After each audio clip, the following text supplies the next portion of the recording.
రాష్ట్ర వ్యాప్తంగా సంచలనం సృష్టిస్తున్న ఫోన్ ట్యాపింగ్ కేసులో విచారణలు ముమ్మరంగా కొనసాగుతున్నాయి. దానిలో భాగంగానే ప్రముఖ పొలిటికల్ స్ట్రాటజిస్ట్ అయినటువంటి ఆరా మస్తాన్ గారిని ఈరోజు సిట్ విచారించింది. ప్రస్తుతం మనతోటి ఆరా మస్తాన్ గారు ఉన్నారు. ఆ విచారణకి సంబంధించిన మరిన్ని వివరాలు వారి ద్వారా తెలుసుకుందాం.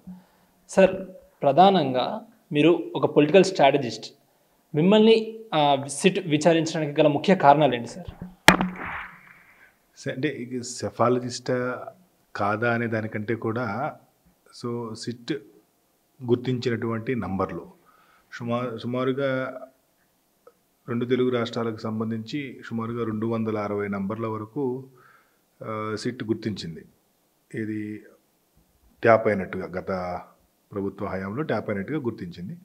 ఈ గుర్తించినటువంటి వాళ్ళల్లో ప్రముఖులందరినీ పిలిచింది. ఇప్పటికే సుమారుగా ఒక 60-70 మంది వరకు పిలిచినట్టున్నారు. పిలిచి ఏం చేశారు, అందులో భాగంగా నాకు చెందినటువంటి 2 నంబర్లు కూడా ఉండటంతో నన్ను విచారణకు పిలవడం జరిగింది. గత నెల రోజుల క్రితం అనుకుంటాను సమాచారం అందించారు. ఈ సమాచారం అందించినప్పుడు నేను కొంత పని ఒత్తిడిలో ఉండటం, అందుబాటులో లేకపోవడంతో తర్వాత వస్తానని చెప్పాను. సరే రమ్మని వారు నోటీస్ ఇవ్వడం జరిగింది. వారు నోటీస్ ఇచ్చినటువంటి తేదీ ప్రకారంగా ఈరోజు వెళ్ళి హాజరయ్యాను.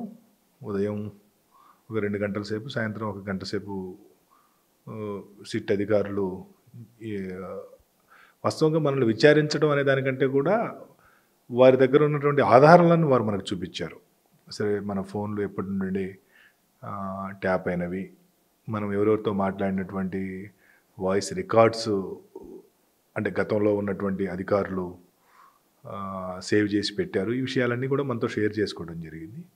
షేర్ చేసుకుంటూ కొంత మనల్ని ఇప్పుడు ఈ ఫోన్ కాల్ మీదేనా మీరు మాట్లాడిందేనా అనేటువంటి విషయాలు కొద్దిగా ప్రస్తావించారు. ప్రస్తావించినప్పుడు నాకు చెందినటువంటి వాటన్నిటిని నేను చెప్పడం జరిగింది. ఓవరాల్గా వారు విచారణ అనే దానికంటే కూడా ఒక సాక్షిగా నన్ను ఈరోజు సిట్ వారు పిలవడం జరిగింది. సార్, అప్పటి పిసిసి ప్రెసిడెంట్గా ఉన్నటువంటి రేవంత్ రెడ్డి తోటి మీరు 2023 నవంబర్లో మాట్లాడారా? రేవంత్ రెడ్డి గారితో మాట్లాడకుండా ఎలా ఉంటా, అందరితో మాట్లాడుతాను. అంటే నాకు సేమ్ మీ మీడియా వాళ్ళు ఎలా అయితే అందరితో మాట్లాడుతూ ఉంటారో, నేను కూడా ఆ విధంగానే రేవంత్ రెడ్డి గారైనా లేకపోతే XYZ అనే కాదు, అన్ని రాజకీయ పార్టీలతో సంబంధించినటువంటి అందరితో మాట్లాడుతుంటాను. అది టీఆర్ఎస్, టీడీపీనా, వైసీపీనా, బీజేపీనా, ఎంఐఎమ్మా కాదు, అన్ని పార్టీలకు సంబంధించినటువంటి అగ్రనేతలందరితో రెగ్యులర్గా మాట్లాడుతూనే ఉంటాం కదా. కాబట్టి ప్రత్యేకించి రేవంత్ రెడ్డి గారితో మాట్లాడారంటే రేవంత్ రెడ్డి గారితో కూడా ఖచ్చితంగా చాలాసార్లు మాట్లాడి ఉంటాను. అయితే ఈరోజు డేటా చూసినప్పుడు నాకు అనిపించింది అవి కూడా రికార్డ్ అయినవి అనేటువంటిది ఈరోజు నాకు అర్థమైంది అనమాట.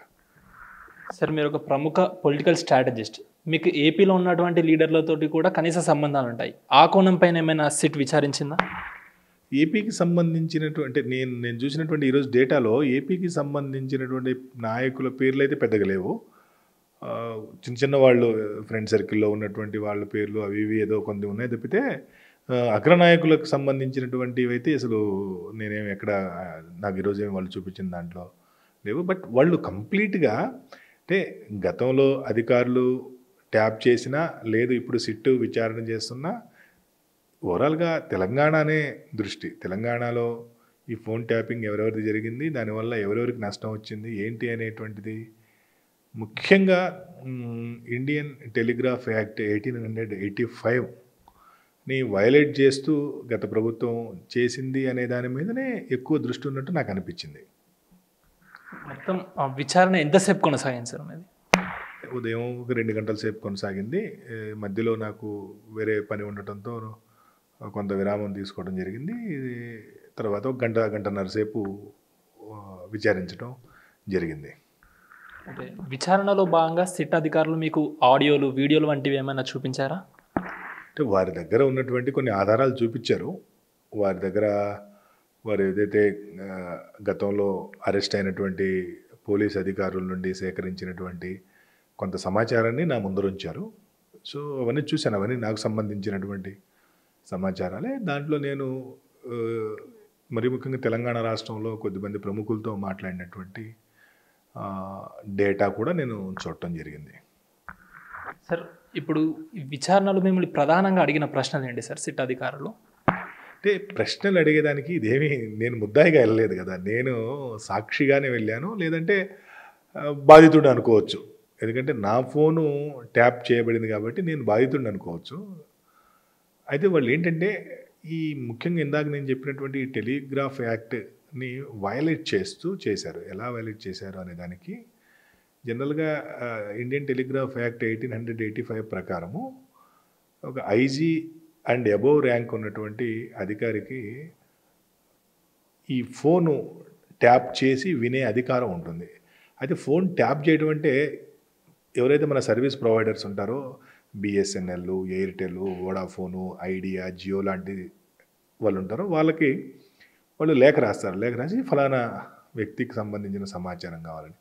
అయితే ఖచ్చితంగా ఆ వ్యక్తి అంటే యాంటీ సోషల్ ఎలిమెంట్ అయి ఉండాలి. అతను ఉగ్రవాది కానీ లేదంటే మావోయిస్టు కానీ ఇటువంటి సంఘ వ్యతిరేక కార్యకలాపాలకు పాల్పడే వ్యక్తులై ఉండాలన్నమాట. సో అలా ఆ టెలిగ్రాఫ్ యాక్ట్ ప్రకారం రాష్ట్రంలో అంటే మరీ ముఖ్యంగా మన దగ్గర తెలంగాణ ప్రాంతంలో గతంలో ఉగ్రవాదం ఉండేది, మావోయిజం కూడా ఉండేది. కాబట్టి ఉగ్రవాదానికి చూసేదానికోసం ఒక ఐజీ అధికారిని, అలాగే మావోయిజం చూసేదానికి ఒక ఐజీ స్థాయి అధికారులని జనరల్గా పెట్టేవారు అనమాట. వాళ్ళిద్దరికి మాత్రమే ఆ అధికారం ఉంటుంది. ఏం అధికారం అంటే వాళ్ళు 3 రోజుల వరకు సర్వీస్ ప్రొవైడర్కి లెటర్ రాసి 3 రోజుల వరకు మాత్రమే వారి యొక్క ఆడియో రికార్డింగ్స్, కాల్ రికార్డింగ్స్, మెసేజ్లు చదివేటువంటి అవకాశం ఉంటుంది. 3 రోజులు అంటే 72 గంటలకు మించి కనుక వారు చూడాల్సి వస్తే వారి హోమ్ సెక్రటరీ ద్వారా మళ్ళీ స్క్రూట్నీ కమిటీ ఉంటుందన్నమాట. ఆ స్క్రూట్నీ కమిటీలో ప్రభుత్వ ప్రధాన కార్యదర్శి అంటే chief secretary of the state government, అలాగే లా సెక్రటరీ, అలాగే ఇదే మన జిఏడి సెక్రటరీ, వీళ్ళందరూ అందులో కమిటీలో ఉంటారు. సో ఈ హోమ్ సెక్రటరీ పంపించినటువంటి నంబర్లు ఏవైతే ఉంటాయో ఆ నంబర్లని వాళ్ళు ఒకసారి వెరిఫై చేయాలి.